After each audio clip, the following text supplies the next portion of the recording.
The grey light of dawn had barely prized open the eyelids of Oakhaven when Derek Michaels was already moving, a ghost in his own small kitchen. The linoleum, cold beneath his socked feet, was a familiar chill, much like the persistent ache in his lower back. He spooned coffee grounds into the filter, the scrape of metal on plastic one of the few sounds that didn't risk waking Lily.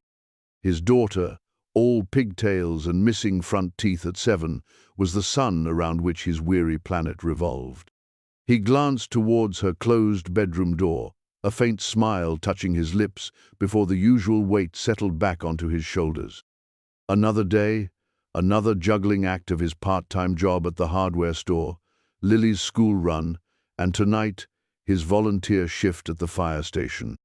Money was a constant, gnawing worry, a shadow that stretched long even in Lily's brightest moments. The old farmhouse, inherited from his grandparents, creaked around him, its bones as tired as his own.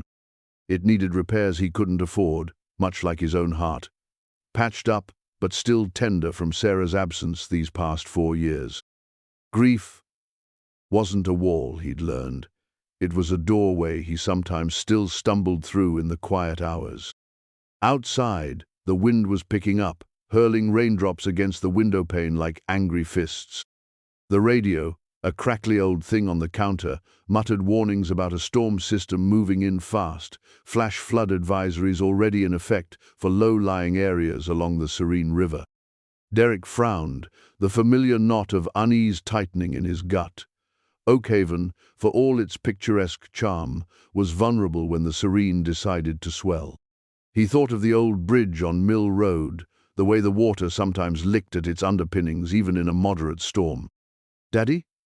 Lily's voice, small and sleep, fuzzed, drifted from her room. The weight on his shoulders lightened, just a fraction. "Morning, sunshine," he called back, pouring hot water over the grounds, the aroma a small comfort. "Pancakes or cereal?" "Pancakes," she chirped, already thumping out of bed. "With chocolate chips?" Derek chuckled, a low rumble in his chest. "If we have any left after your last pancake raid, then yes." He would make it work. He always did. For Lily, he'd find a way to make the world bright, even when his own felt perpetually overcast. The thought of the impending storm, however, lingered at the edge of his mind, a discordant note in the morning's fragile harmony. Later that afternoon, the storm hit Oakhaven with the fury of a cornered beast. Rain fell in solid, blinding sheets, turning streets into shallow rivers and overwhelming the town's antiquated drainage systems. Derek, his shift at the hardware store cut short by the worsening conditions, was already at the volunteer fire station, the old brick building a hive of grim activity. The scanner crackled incessantly with calls. Flooded basements, downed power lines, and then the one that made every muscle in his body tense. Vehicle trapped in rising water, Mill Road Bridge. Occupant possibly still inside. Chief Miller, a man whose face seemed permanently etched with the lines of worry and too little sleep, looked straight at Derek and 2 other volunteers, Ben and Carter. "Gear up, that's us. Water's coming up fast. Current will be vicious." Derek's heart hammered against his ribs. Mill Road Bridge. He'd pictured it earlier, and now that premonition felt chillingly real. He thought of Lily, safe at a neighbor's house, her drawing of a smiling sun taped to their fridge. The image was a brief, warm pulse against the cold dread.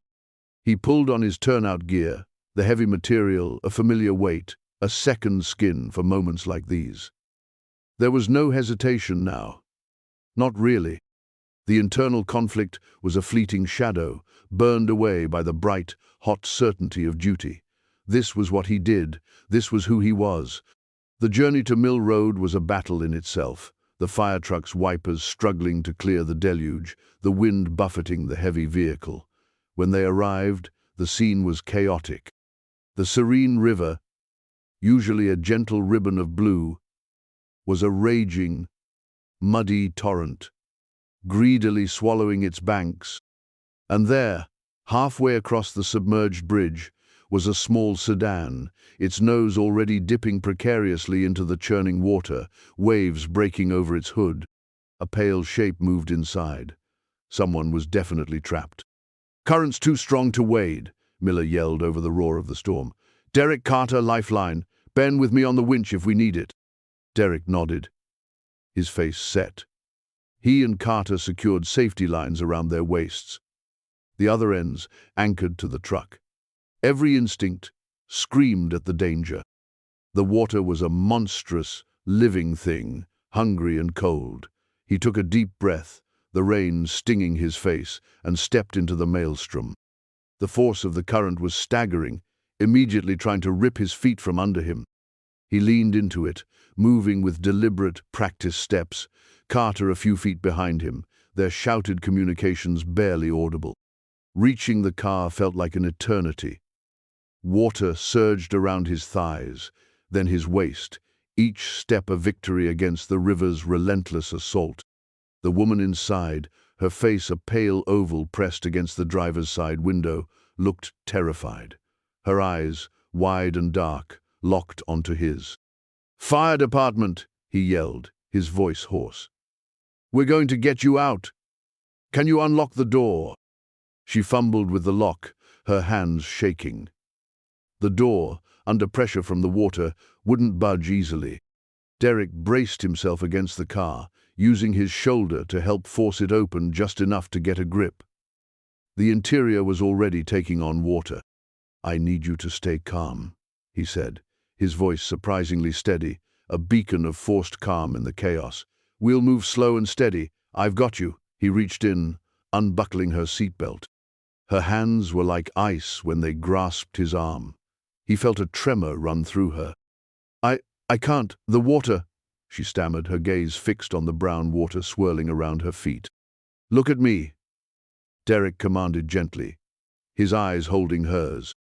"Just look at me. We're going to do this together." He saw a flicker of something in her eyes. Not trust, not yet, but a desperate willingness to hope. He pulled her carefully from the car, the current immediately trying to snatch her away.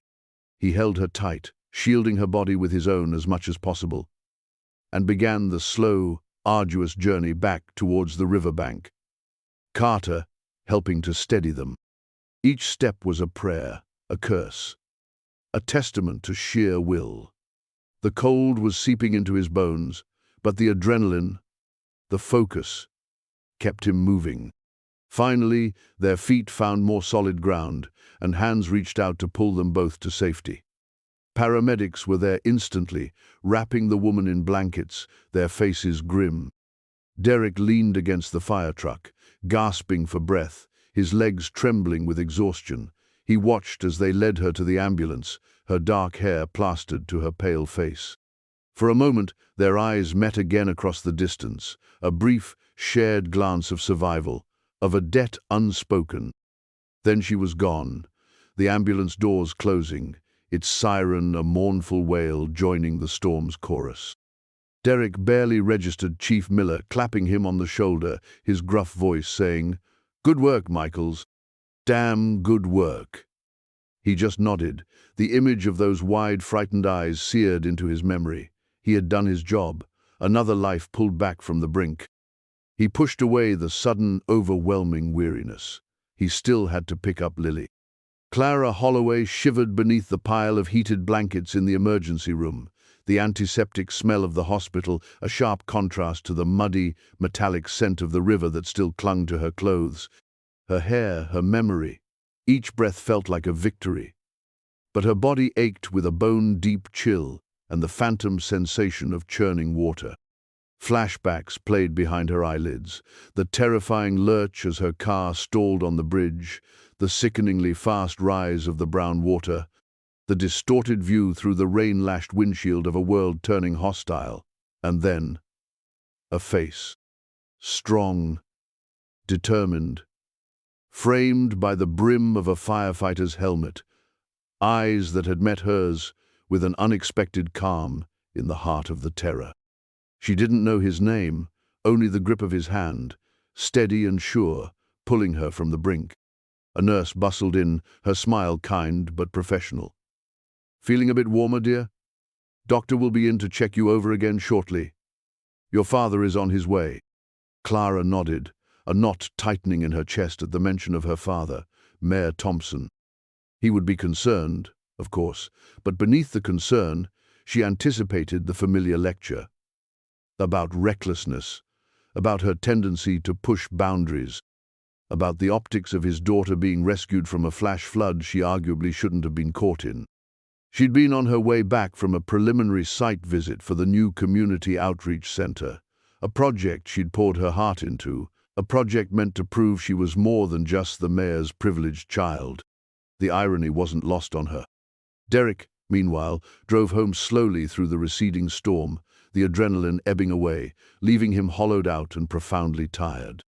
Lily was chattering beside him, recounting her afternoon with Mrs. Henderson, blissfully unaware of the life-and-death struggle her father had just endured. He listened, offering the right murmurs of interest, but part of his mind was still back on that bridge, the roar of the water an echo in his ears. He hadn't expected to see the woman from the car again. Rescues were usually anonymous, intense bursts of connection that faded with the receding emergency. He was just a volunteer, one of many. The next few days settled into a fragile normalcy for both of them. Clara, after a night in the hospital for observation, was home, bruised and shaken but physically intact. The local newspaper ran a small story about the rescue, mentioning the unnamed woman and praising the quick action of the Oakhaven Volunteer Fire Department. She read it with a strange sense of detachment, the words failing to capture the visceral reality of her experience. She found herself thinking about the firefighter, wondering about the man behind the helmet. There was a quiet strength in his eyes she couldn't forget. Derek returned to his routines. Lily, the hardware store, the quiet evenings in the old farmhouse. The rescue was a topic of conversation at the fire station, a story of a close call, successfully navigated. Chief Miller had clapped him on the back again, a rare gesture of overt praise. But for Derek, the event was already receding, another intense memory filed away in a life that had seen its share of them. He was more concerned with a leaky faucet in the bathroom and whether Lily's winter coat would last another season. The bridge between their separate worlds began to form in an unexpected way. Clara, driven by a renewed sense of purpose after her ordeal, threw herself back into the plans for the Oakhaven Community Initiative. The flood had highlighted more than ever the vulnerabilities within their town, the families teetering on the edge. She was determined to make the initiative a success, a genuine source of support. Part of her research involved understanding the specific needs of single-parent households and families facing economic hardship. The very demographic Derek Michaels and his daughter Lily belonged to. One afternoon, while reviewing town records and volunteer rosters to identify potential community liaisons, she saw his name, Derek Michaels, volunteer firefighter. Address, Old Miller Farmstead. A jolt went through her. Could it be him? The description matched.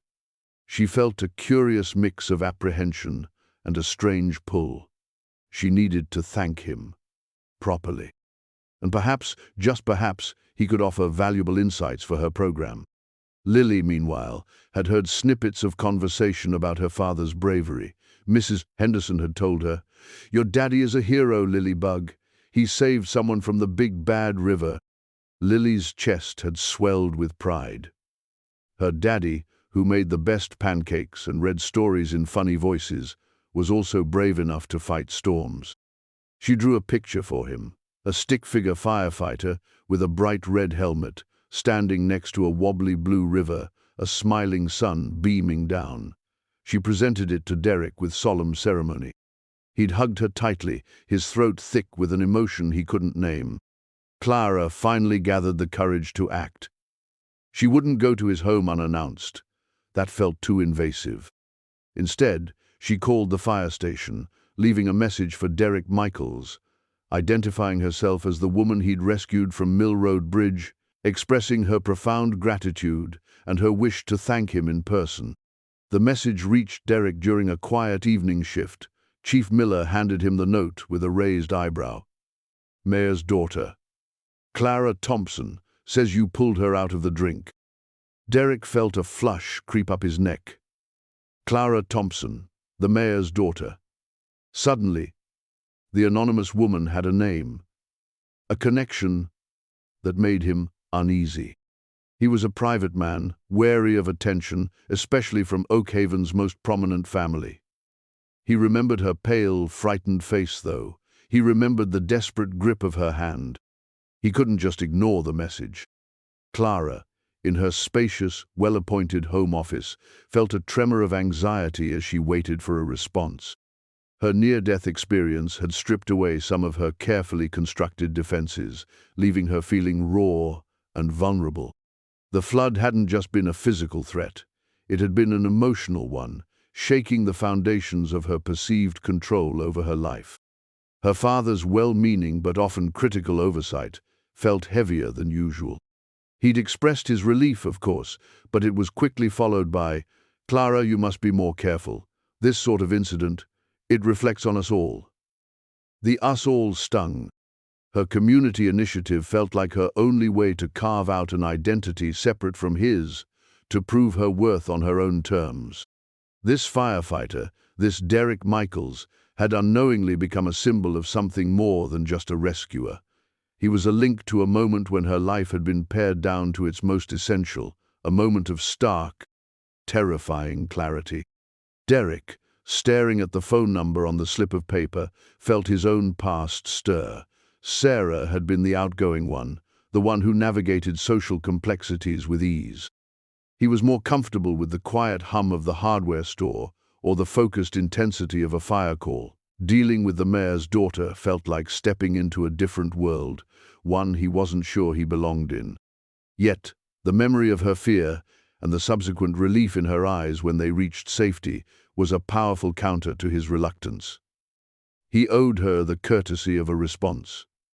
He picked up the phone. The phone call was brief, almost stilted. Derek, unaccustomed to such formalities, was polite, but reserved. Clara, equally aware of the potential awkwardness, suggested they meet for coffee. "Just to thank you properly," she'd said, her voice softer than he'd expected, less the assured tone of a mayor's daughter, and more that of someone still finding her footing. He agreed, a sense of inevitability settling over him. They arranged to meet at Rosie's Diner, a neutral, unassuming spot in the center of town. A few days later, Rosie's was bustling with its usual lunchtime crowd when Derek arrived, the aroma of frying bacon and strong coffee thick in the air. He spotted Clara immediately, seated at a small booth by the window, nursing a cup of tea. She looked different without the terror in her eyes, and the river water plastering her dark hair to her face. She was wearing a simple blue sweater and jeans, but there was an understated elegance about her that made him feel suddenly conscious of his own faded work shirt and calloused hands. "Mr. Michaels?" she asked, a tentative smile on her face as he approached. "Derek, please," he said, sliding into the booth opposite her, "and it's good to see you looking dry." A small laugh escaped her, a surprisingly warm sound. "Yes, much better, thank you, Clara." She extended a hand, and he shook it, her grip firm but cool. I really don't know how to thank you enough. You saved my life." Her eyes, a deep hazel he hadn't noticed in the chaos of the rescue, were earnest. Derek felt himself flush slightly. "Just doing my job. Anyone at the station would have done the same." He shifted uncomfortably, unused to direct praise. Rosie arrived to take his order, and he gratefully asked for a black coffee, the mundane interaction a welcome interruption. Once Rosie departed, Clara leaned forward slightly. "Perhaps. But it was you. I remember your voice, telling me to look at you, to stay calm. I don't think I would have made it without that." He looked down at his coffee cup when Rosie placed it before him. "The water was high. You were understandably scared." He paused, then met her gaze. I'm just glad you're okay. They talked for a while, the initial awkwardness slowly beginning to dissipate. Clara, sensing his reticence, steered the conversation away from the rescue itself. She asked about the volunteer fire department, about the town, and then, hesitantly, she mentioned the Oak Haven Community Initiative. It's a project I'm heading up, she explained. We're trying to create better support systems for families, offer resources for job training, childcare, that sort of thing. Derek listened, his interest piqued despite himself. These were issues that resonated deeply with his own life. Sounds ambitious, he said, and needed. That's what I believe, Clara affirmed, her voice gaining a quiet passion. The flood.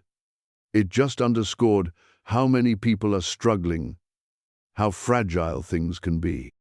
I was wondering, actually, given your role in the community, your first-hand experience, if you might be willing to share some of your perspective sometime, what you see as the biggest needs. Derek considered her request. It was a way to contribute beyond the immediate crisis of a fire or an accident. And perhaps it was a way to make things a little better for Lily, for families like his. I suppose I could, he said slowly. I see a fair bit, one way or another. Their conversation was interrupted by the jingle of the diner door, and a small group of local businessmen came in, their voices loud. One of them, a portly man with a booming laugh, spotted Clara.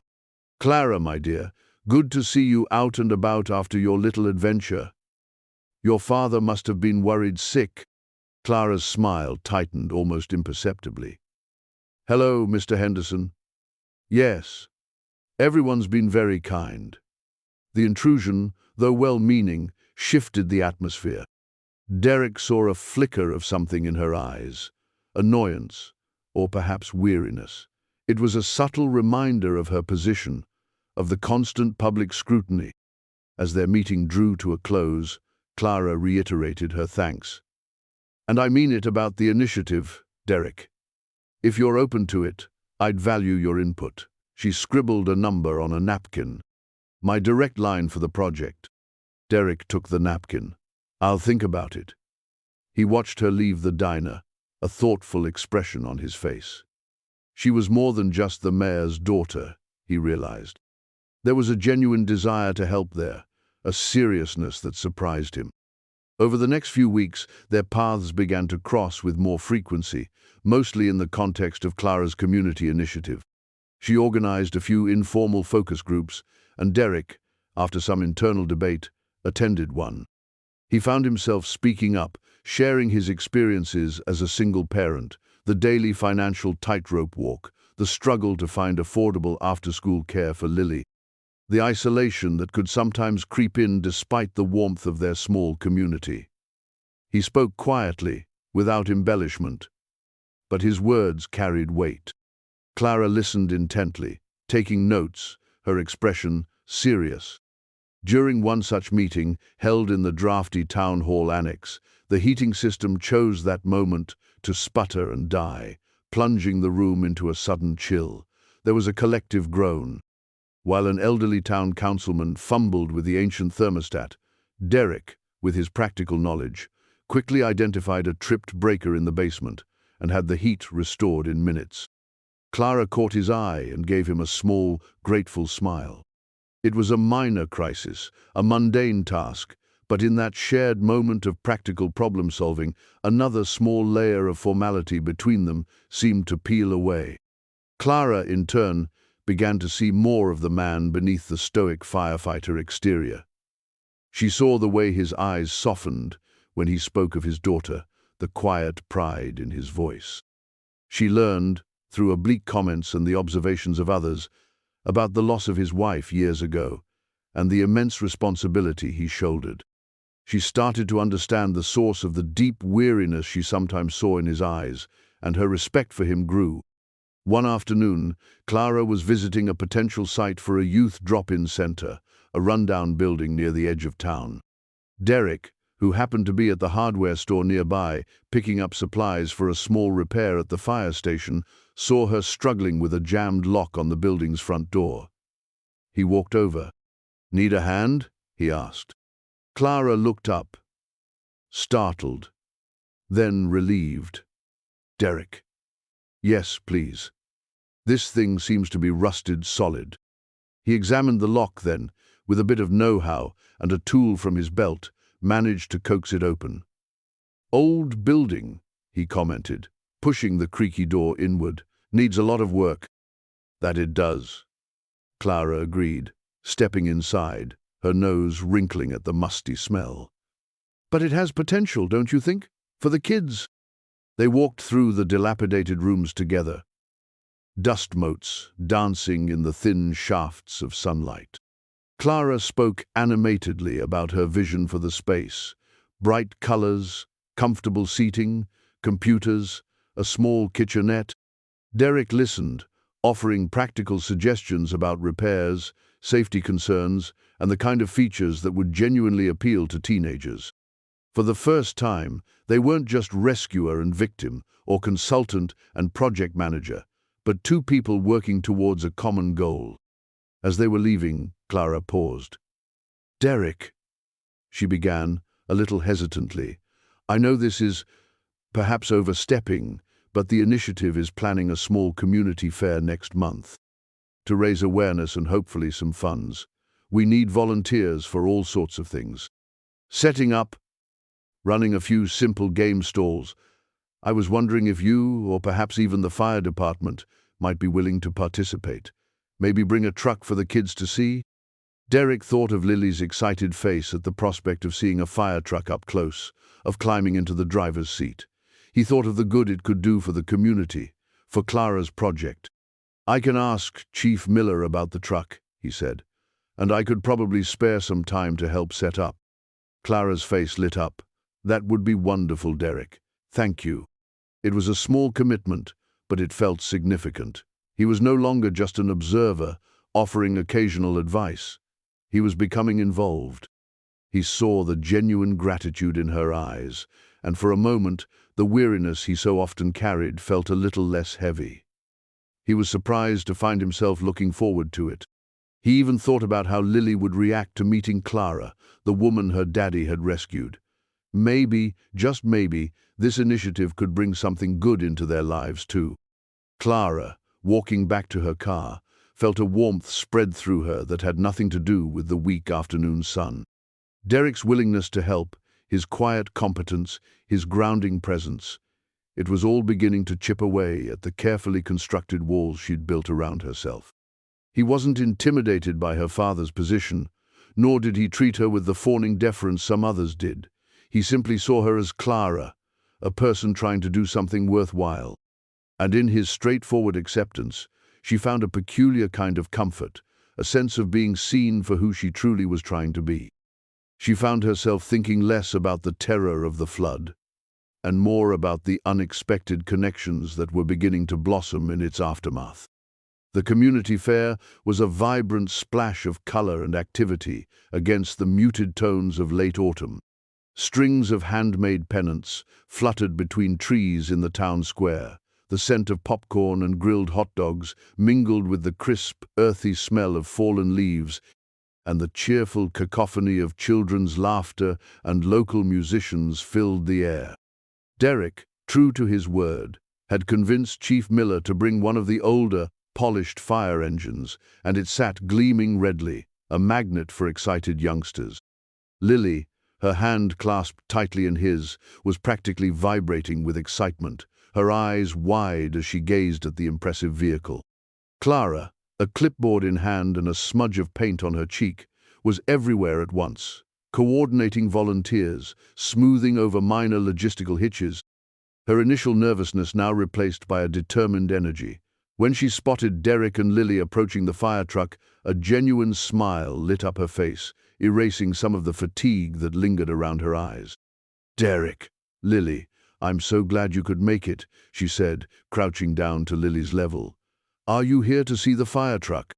Lily, suddenly shy in the presence of this kind-looking woman her father had rescued, nodded mutely, half hiding behind Derek's legs.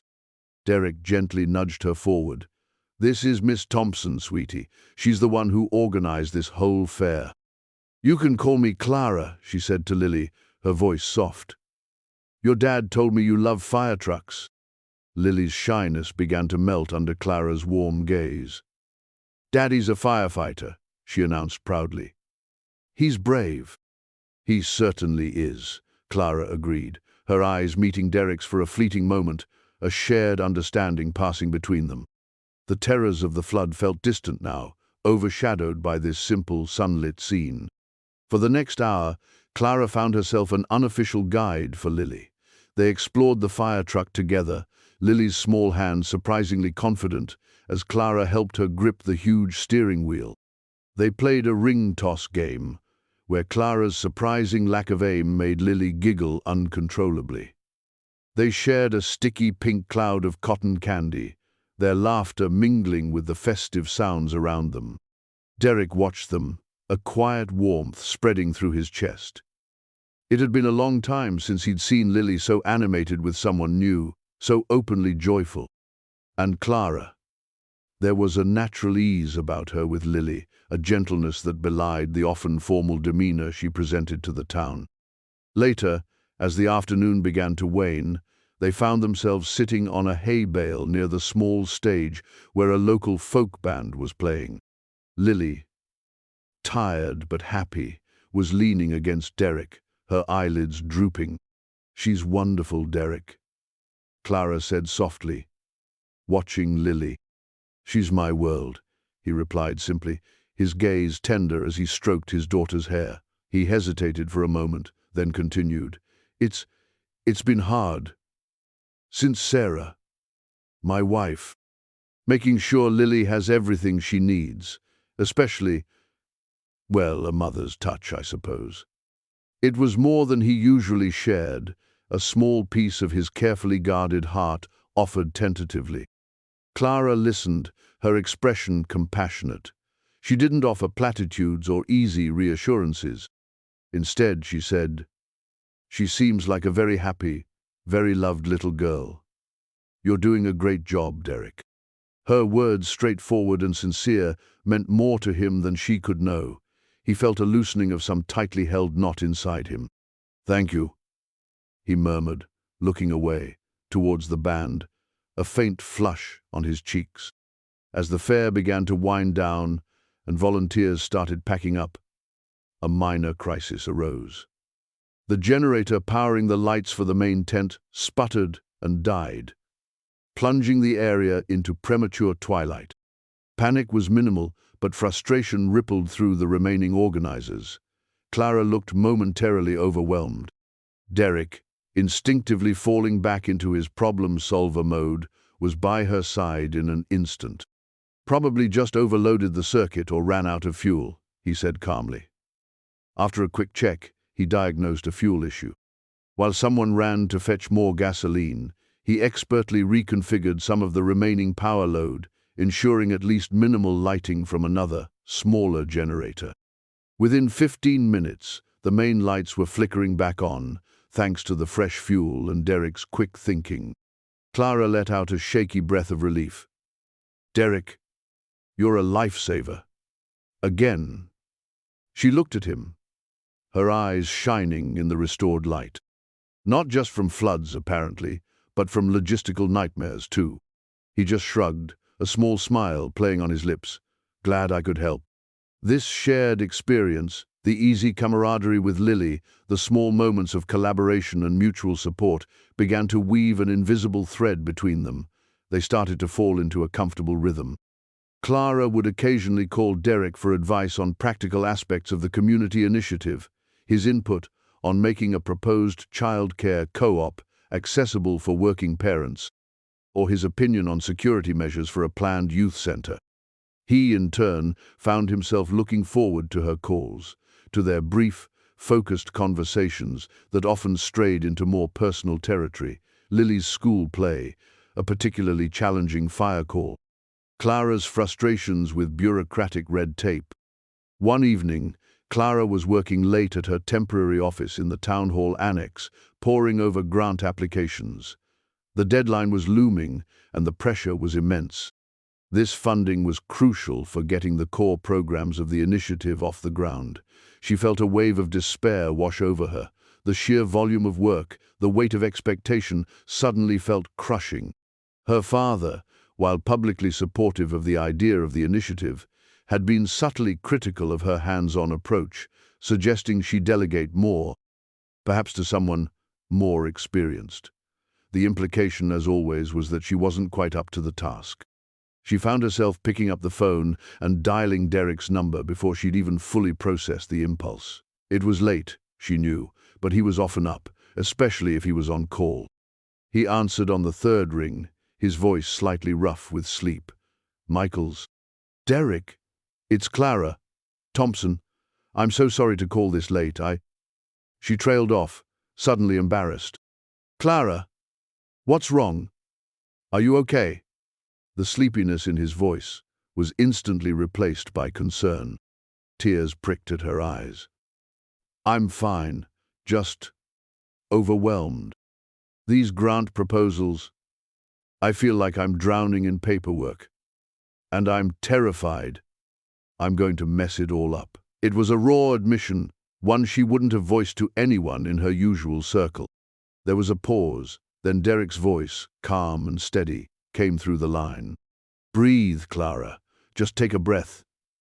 You're smart. You're passionate about this. You'll get through it. What's one specific thing that's tripping you up right now?" And so, for the next hour, they talked. Clara poured out her frustrations, her fears, her anxieties about the initiative's future.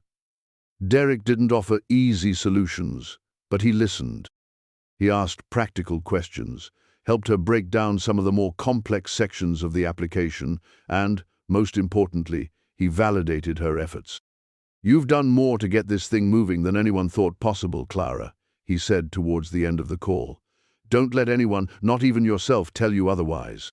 When she finally hung up, the knot of anxiety in her chest had eased significantly. She felt seen, understood, and strangely fortified.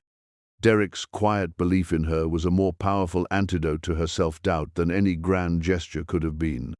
She saved his number in her phone, not just under Derek Michaels, firefighter, but simply as Derek. A small change, but a meaningful one.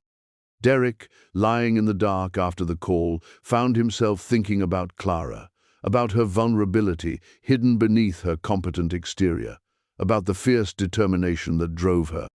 He recognized a kindred spirit in her quiet fight, to make a difference, to prove herself. His own life had been about quiet perseverance, about shouldering burdens without complaint. He found himself wanting to lighten hers just a little. The thought of her, alone in that drafty office, battling her doubts, stirred a protective instinct in him, an instinct that went beyond the call of duty. It was the beginning of something deeper, something neither of them had anticipated, growing in the spaces between shared tasks and quiet conversations, like a resilient wildflower pushing through concrete. A few weeks later, Clara decided to formalize her gratitude in a way that felt more tangible than just words.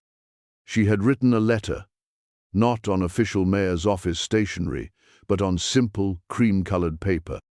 "Derek, I find myself wanting to say thank you again, not just for the rescue, which I will never forget, but for your help with the initiative, for your quiet support, and for listening the other night. It meant more than I can say. You have a way of cutting through the noise and seeing what's real. It's a rare quality. Lily is lucky to have you, and Oakhaven is lucky to have you. I've enclosed a small token. It's not much, but when I saw it, I thought of Lily and of the brightness you both bring. With deepest gratitude, Clara." She'd tucked the letter into a small gift bag along with a beautifully illustrated children's book about bravery and kindness. A story she thought Lily might enjoy.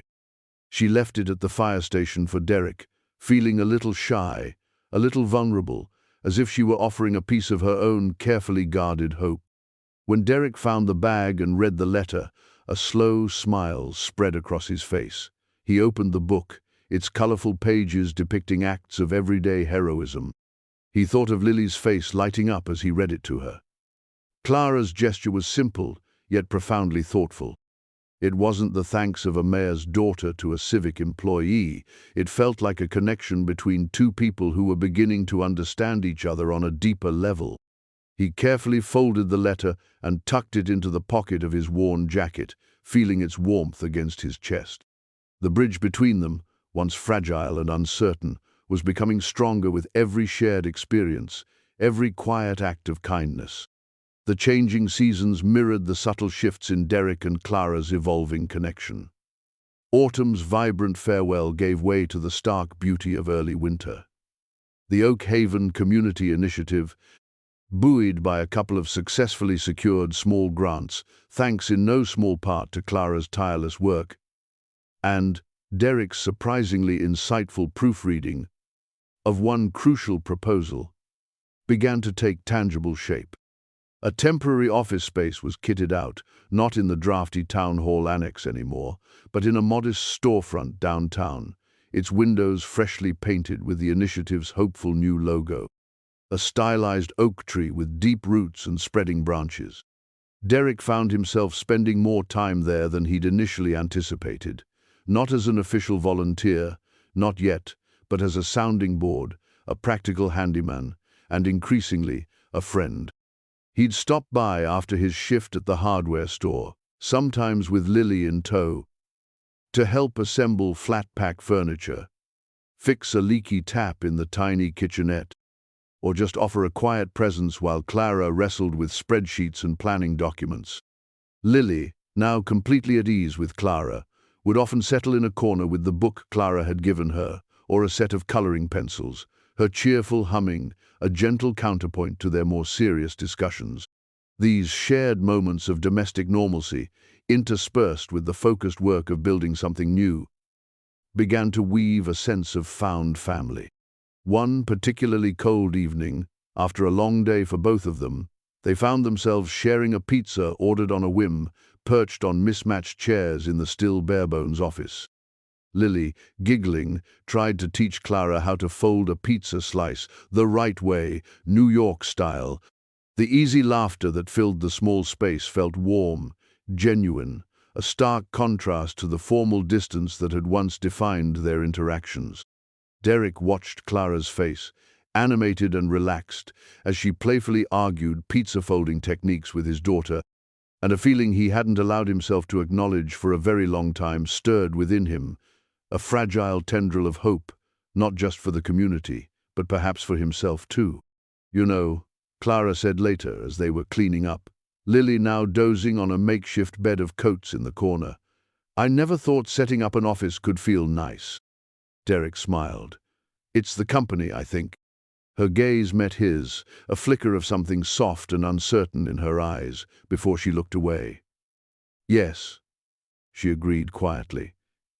"It's definitely the company." The first major test of their deepening bond, and the resilience of the initiative, arrived with an unexpected ferocity. Mayor Thompson, initially lukewarm but publicly neutral towards Clara's project, suddenly announced significant budget cuts across all non-essential town services, citing unforeseen fiscal shortfalls. While the community initiative wasn't directly town-funded at this stage, relying on grants and donations, the mayor's announcement sent a chilling ripple through the community. Several key local businesses that had pledged support suddenly grew hesitant, their own futures uncertain. Worse, a crucial grant Clara had been counting on, one that required a letter of endorsement from the mayor's office, seemed to be indefinitely stalled on his desk. Clara was devastated. She felt betrayed, not just as the project leader, but as his daughter. She confronted him in his imposing office at Town Hall, the conversation quickly escalating from polite inquiry to a heated exchange. "How can you do this, Dad?" she demanded, her voice tight with unshed tears. "You know how much this means, not just to me, but to the people this initiative will help." Mayor Thompson, a man accustomed to control, remained impassive. "Clara, these are difficult times. Tough decisions have to be made. Perhaps this project, while well-intentioned, is a bit too ambitious for the current climate. Perhaps it's time to scale back, to be more realistic." His words, cloaked in pragmatic concern, felt like a dismissal of everything she had worked for, a subtle undermining of her capabilities. She left his office feeling shaken and furious, the weight of her father's disapproval a heavy cloak. She went straight to the initiative's office, her carefully maintained composure crumbling the moment she saw Derek, who was there fixing a rattling window pane. The story tumbled out, punctuated by frustration and a dawning sense of despair. Derek listened patiently, his expression growing grim as she recounted her father's words. When she finished, her voice hoarse, he put down his tools and looked at her directly. "He's wrong, Clara." "But what if he's not?" she whispered, the fight draining out of her. "What if I am just being naive? What if this is all just a waste of time?" "No," Derek said firmly. He stood up, moved closer. "Look around you. This place, this initiative, it's real because you made it real. You've poured your heart into this, and it's already starting to make a difference. Don't let him, or anyone, take that away from you." He paused, then added, his voice softer. "My wife, Sarah, she used to say that the things worth fighting for are rarely easy. This is worth fighting for, Clara." His unwavering belief was like a lifeline. She looked at him, tears welling in her eyes, and for the first time, she let them fall. He didn't try to comfort her with empty platitudes. He just stood there, a solid, reassuring presence, until the storm of her emotions began to subside. "So, what do we do?" she asked finally, wiping her eyes, a spark of her earlier determination rekindling. "We fight," Derek said simply.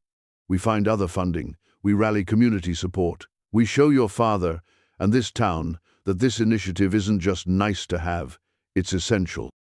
In the following weeks, they did just that. Clara, with Derek often by her side, organized town hall meetings, wrote impassioned letters to the local paper, and met with scores of small business owners and community groups, tirelessly advocating for the initiative. Derek, using his network of contacts from the fire department and his years in Oakhaven, helped gather signatures for a petition and spoke compellingly at several gatherings about the tangible benefits the initiative could bring to families like his.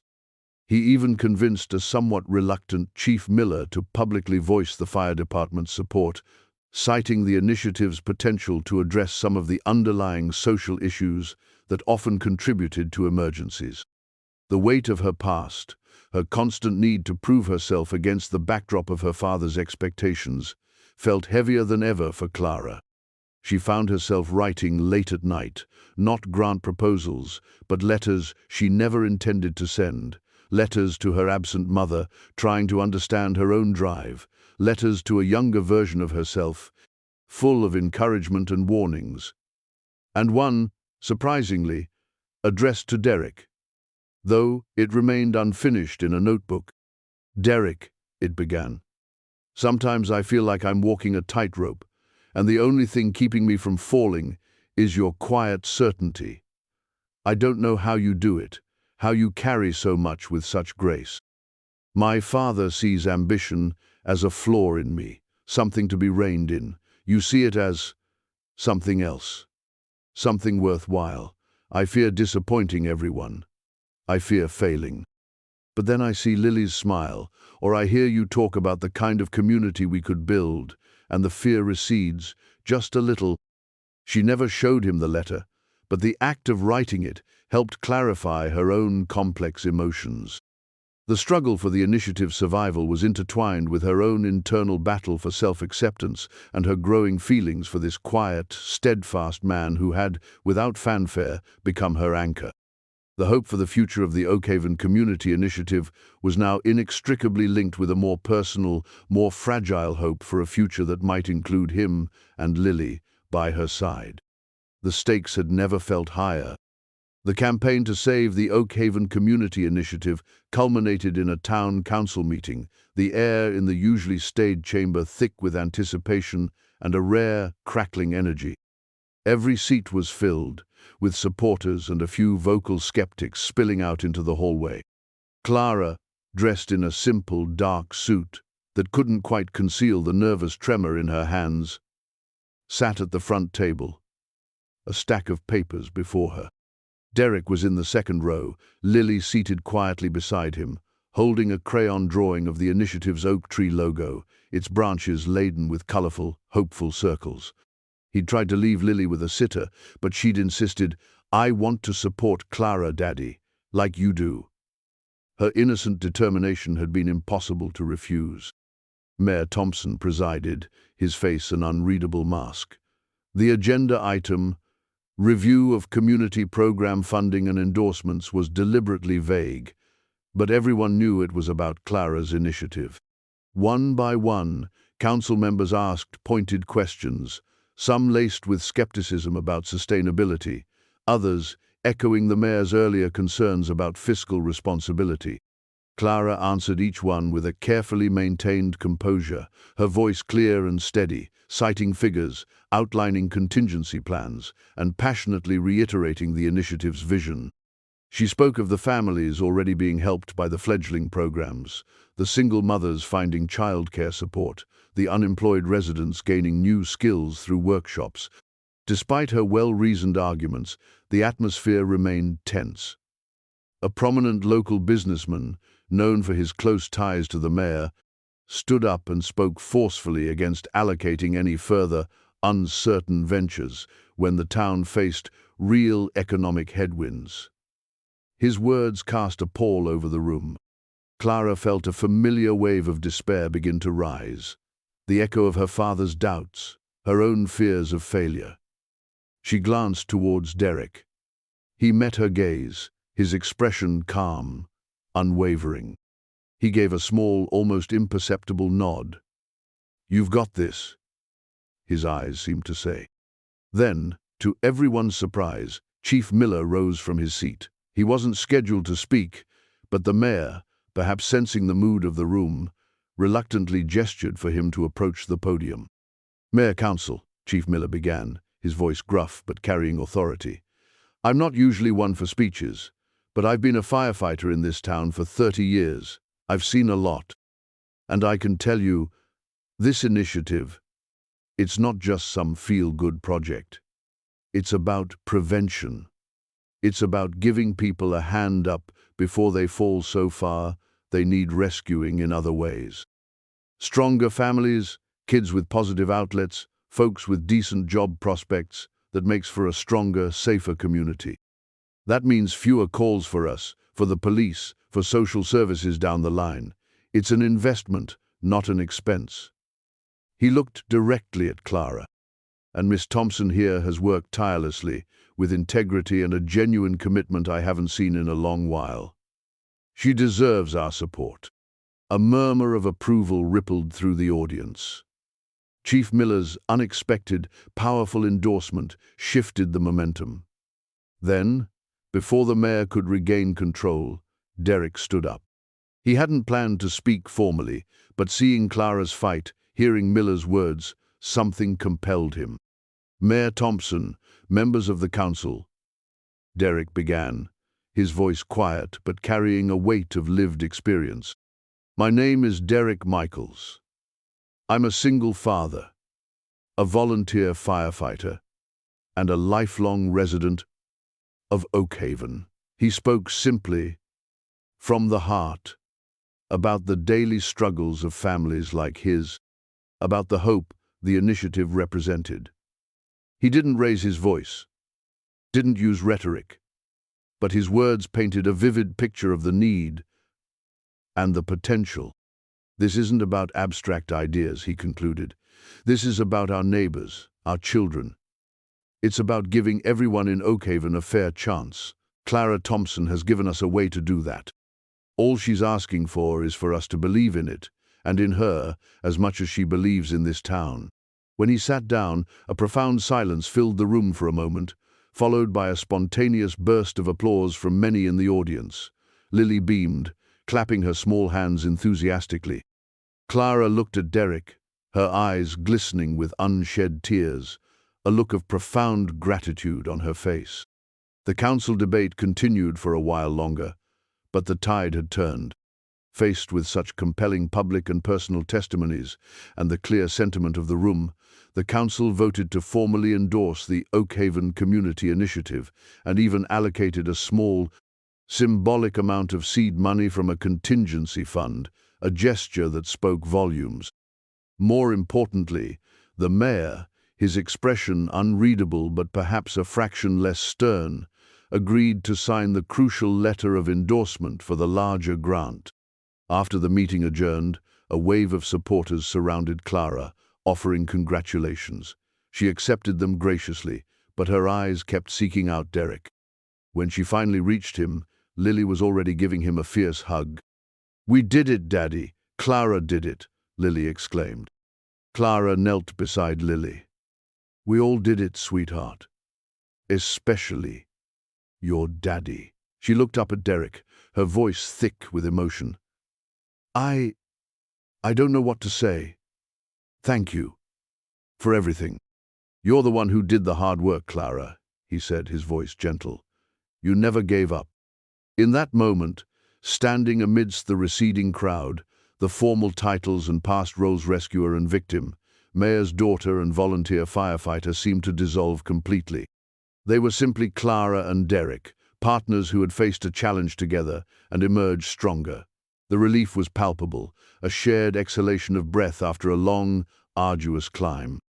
But beneath the relief, something else was solidifying, a bond forged in shared struggle, mutual respect, and a dawning, unspoken affection.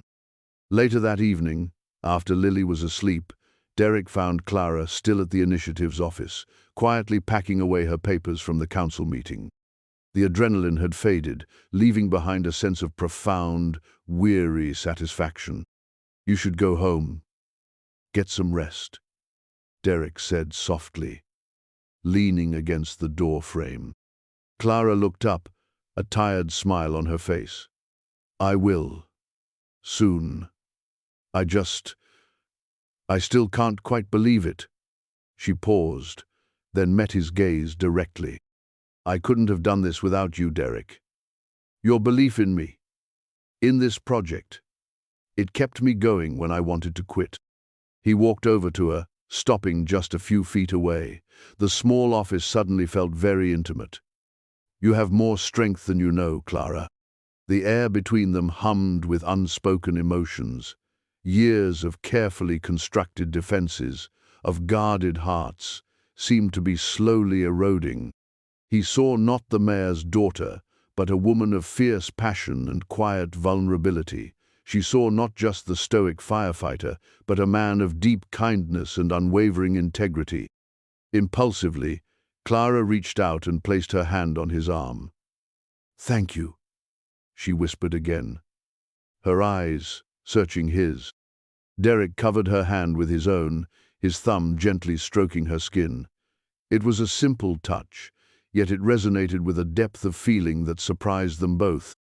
"Any time, Clara," he said, his voice a low murmur. The crisis had been overcome. The Oakhaven Community Initiative was secure, for now. But more importantly, in the crucible of that shared fight, Derek and Clara had found an undeniable connection, a sense of belonging with each other that transcended the project that had brought them together. A new chapter was beginning, one filled with hope, not just for their community, but for the quiet, tender possibility of a future they might build together. In the months that followed the pivotal town council meeting, a new rhythm established itself in Oakhaven and in the lives of Clara, Derek, and Lily.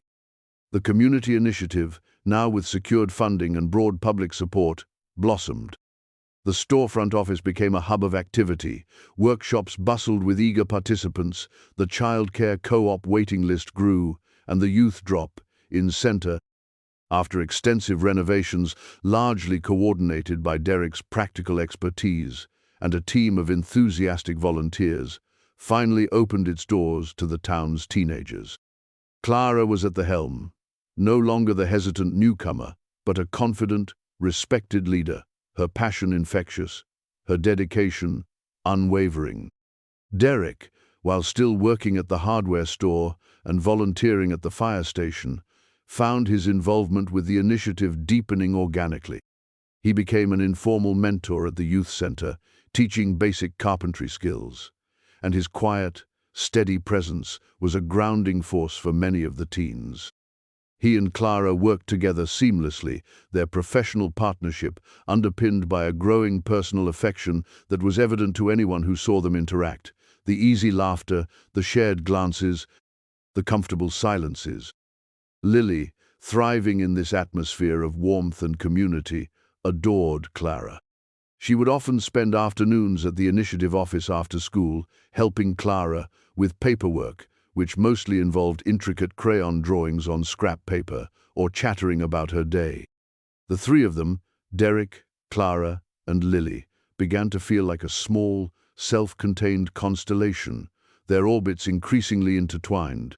They shared simple dinners, went for walks in the park, and even attended a school play where Lily, dressed as a sunflower, beamed at them from the stage. These moments of quiet domesticity were precious, building a foundation of shared memories and unspoken hopes. Clara, for her part, felt a sense of peace and belonging she hadn't known before. Oakhaven was no longer just her father's town, it was her community, a place where she had carved out her own identity, earned her own respect. Her relationship with Mayor Thompson remained complex, a mixture of filial duty and a lingering cautiousness, but he, too, had begun to see his daughter in a new light, a grudging admiration occasionally surfacing in his otherwise formal interactions. He couldn't deny the positive impact of the initiative, nor Clara's evident capability.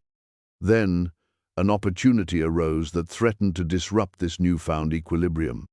Clara received a letter from a state-level philanthropic foundation, one that had been monitoring the success of the Oakhaven Community Initiative.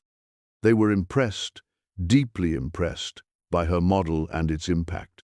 They offered her a position to spearhead a new statewide program aimed at replicating her success in other underserved communities across the state.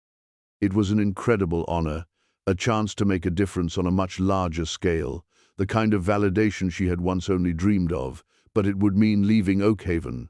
It would mean leaving Derek and Lily. The letter lay on her desk for days, a heavy weight in her small office. Her heart felt torn in two. On one hand, there was the undeniable pull of her ambition, the desire to see her vision expand, to help even more people. This was everything she had worked towards, a chance to truly step out of her father's shadow and make her own mark on the world. On the other hand, there was Oakhaven.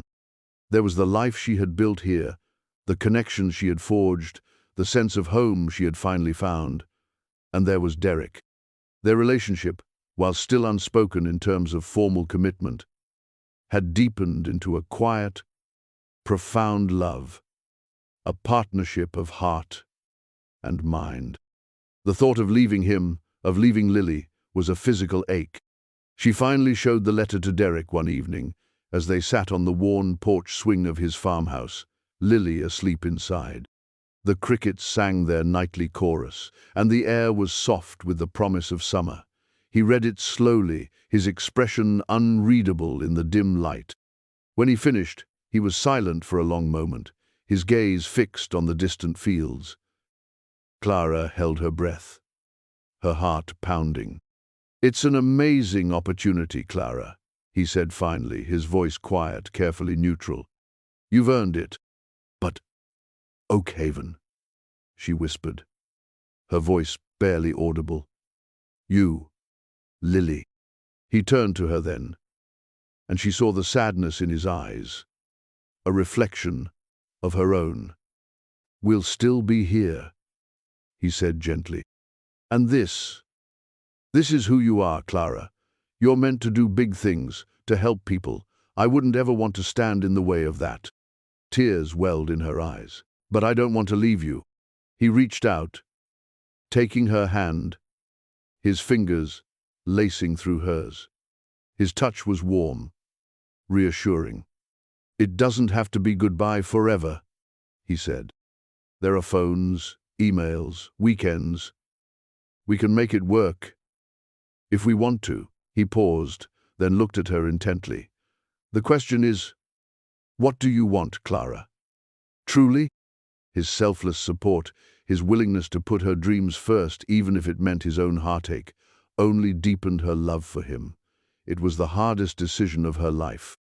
She spent days in turmoil, weighing her ambition against her heart, her desire for broader impact against the deep, personal happiness she had found in Oakhaven. She talked to Lily, trying to explain in simple terms that she might have to go away for a while for a special job, but that she would always, always love her and come back to visit. Lily's big, sad eyes were almost unbearable. In the end, the decision was agonizing, but clear. She couldn't turn her back on the chance to make such a significant difference. It was a validation of her work, her passion, and a path she felt compelled to follow. But the thought of leaving felt like tearing a piece of her soul away. She accepted the position. The goodbyes were painful. The team at the initiative, though proud of her, were heartbroken to see her go, but Clara had already put a strong succession plan in place. The townspeople expressed their gratitude and well wishes. Her father, in a rare moment of open pride, told her he was impressed. But the hardest goodbye was to Derek and Lily. On her last evening in Oakhaven, they had a quiet dinner at the farmhouse. Lily clung to her, gifting her a precious, tear-stained drawing of the three of them holding hands under a giant, smiling sun.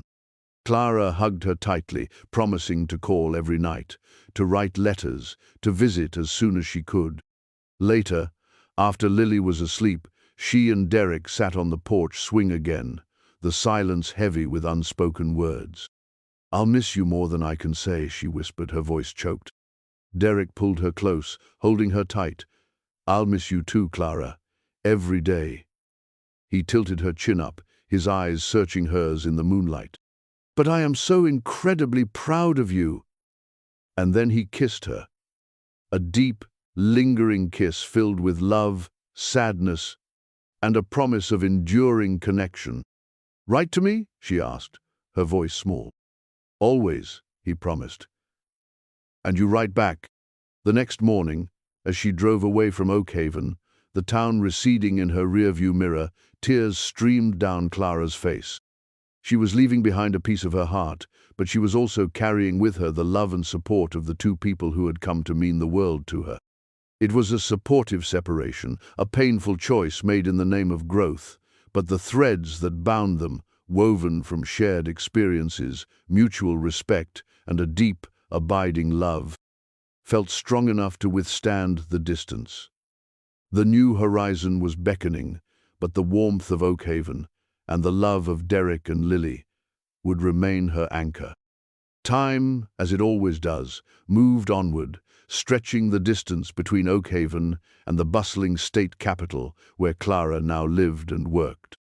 True to their word, she and Derek maintained their connection through a steady stream of letters, emails, and late-night phone calls that bridged the miles. Clara poured her heart into her new role, her days filled with meetings, strategic planning, and travel to various communities, implementing programs inspired by the Oakhaven model. She was successful, her work recognized and lauded, yet there was a persistent ache in her heart, a sense of incompleteness that no professional triumph could quite fill. Her letters to Derek were a lifeline, filled with anecdotes about her work, her frustrations, her small victories, but always, always, her longing for him and Lily. "The city is so loud," she wrote in one letter, "and the stars are hidden by the lights. I miss the quiet of your porch, Derek. I miss Lily's laughter echoing through the farmhouse. I miss the feel of your hand in mine." Derek's letters, in turn, were a balm to her soul. He wrote about Lily's progress in school, her latest artistic creations, the funny things she said. He recounted news from Oakhaven, the continued success of the community initiative under its new leadership, whom Clara had mentored carefully, a particularly challenging fire call, or the simple beauty of the changing seasons on the farm. His words were steady, reassuring, infused with his quiet love and unwavering support. "Lily asks about you every day," he wrote.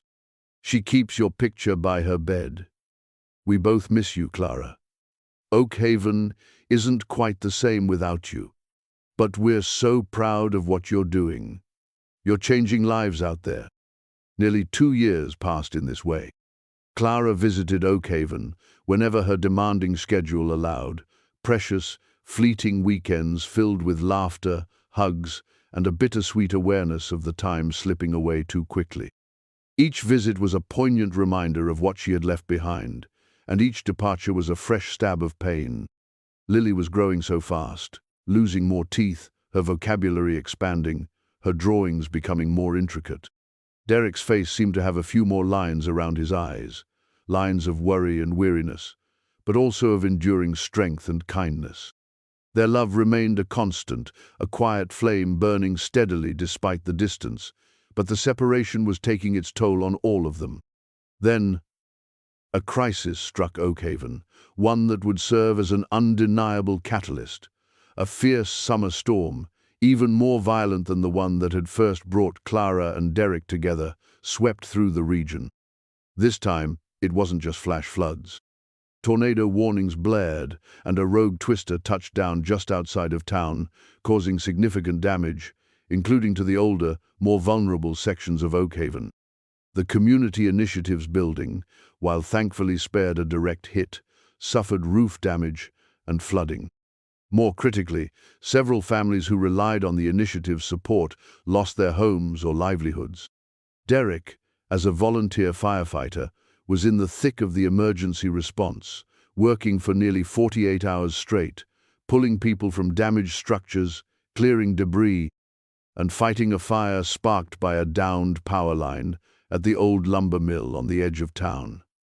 The fire was particularly vicious, fueled by dry timber and strong winds.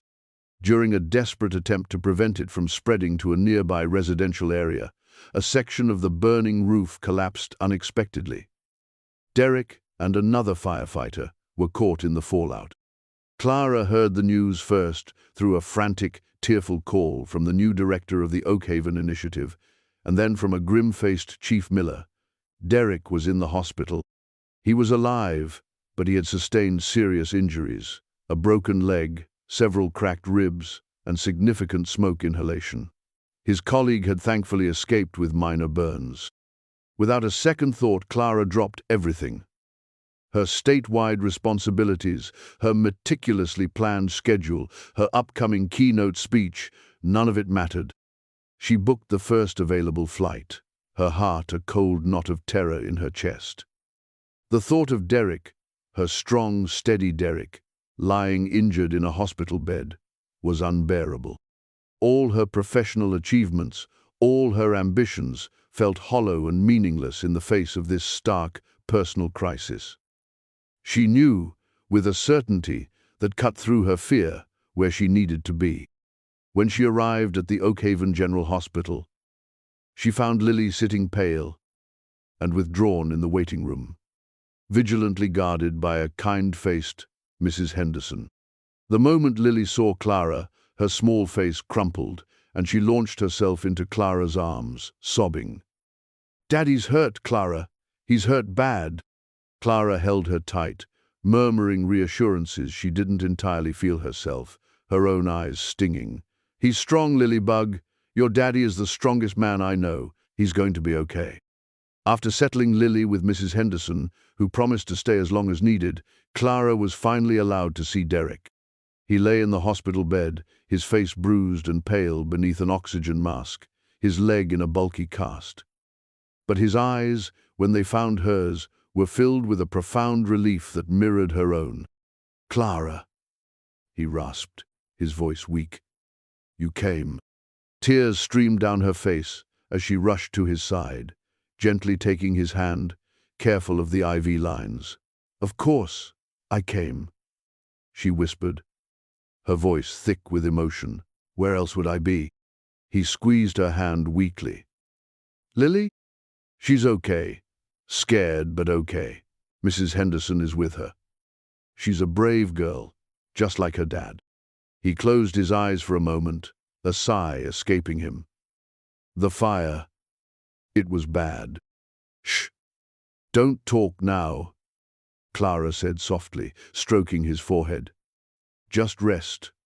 I'm here. I'm not going anywhere. And she wasn't. In the days and weeks that followed, Clara became a permanent fixture at Derek's bedside, and then at the farmhouse, helping to care for him and Lily as he began the slow, painful process of recovery. She took an extended leave of absence from her job, the decision surprisingly easy. The crisis had stripped away all pretense, all ambiguity. Her place was here, with Derek, with Lily. This was her family. This was her home. The community rallied around them. Volunteers from the initiative helped with repairs at the farmhouse, brought meals, and offered to look after Lily. Chief Miller visited regularly, his gruff concern a testament to his deep affection for Derek. Even Mayor Thompson stopped by, offering surprisingly sincere wishes for Derek's recovery and acknowledging Clara's unwavering dedication. As Derek slowly regained his strength, the rhythm of their lives settled into a new, yet familiar pattern. Clara managed his care, ran the household, and most importantly, showered Lily with the love and attention she needed during a frightening time. They read stories, baked cookies, and worked on a scrapbook of Lily's drawings. In the quiet evenings, after Lily was asleep, Clara would sit by Derek's bedside, sometimes reading aloud, sometimes just talking, sharing her fears, her hopes, her profound realization that her ambitious career, while important, could not fill the void left by their absence in her daily life. One evening, as Derek was finally able to sit in a chair by the window, looking out at the fields he loved, he reached for Clara's hand. "You know," he said, his voice stronger now, "when I was lying there, in the smoke, before they pulled me out, all I could think about was you and Lily, about all the things I still wanted to do, to say." Clara's eyes welled up. "Derek, I love you, Clara," he said simply, his gaze direct and full of a love that had weathered storms, distance, and near tragedy. "I think I have for a very long time. I was just too stubborn or too scared to say it properly." "Oh, Derek," she whispered, tears tracing paths down her cheeks. "I love you too, so much. I've missed you, missed this, more than words can say." He pulled her gently towards him, and she knelt by his chair, resting her head against his chest, feeling the steady beat of his heart. It was a homecoming, a reunion not just of bodies, but of souls. Clara didn't return to her job in the capital. She resigned, choosing instead to take on a consultancy role that allowed her to work remotely, to continue her passion for community development, but on her own terms. From Oakhaven, the decision felt right, a perfect integration of her professional aspirations and her personal happiness. Life in the old farmhouse settled into a rhythm of quiet joy and enduring love. Derek's recovery was long, but with Clara and Lily by his side, he healed, not just physically, but emotionally too, the last vestiges of his old grief, finally making way for a new, vibrant future. They weren't just a found family anymore, they were simply family. One crisp autumn afternoon, almost 3 years after Clara had first left for the capital, they stood on the porch of the farmhouse, watching Lily, now a confident 10-year-old, chase butterflies in the yard. The Oakhaven Community Initiative was thriving, a testament to Clara's vision and the town's spirit. Derek, though no longer able to be an active frontline firefighter, had taken on a training role at the station, mentoring new recruits. Clara leaned her head on Derek's shoulder. "Remember that first storm?" she murmured. "The one that trapped me on the bridge?" Derek smiled, wrapping his arm around her. "How could I forget? Seems like a lifetime ago." "It brought me to you," she said softly, "and to Lily. Sometimes the fiercest storms bring the most unexpected gifts." He kissed the top of her head, They certainly do. The future stretched before them, not without its challenges, they knew, but filled with a deep, abiding peace and the certainty of their shared love.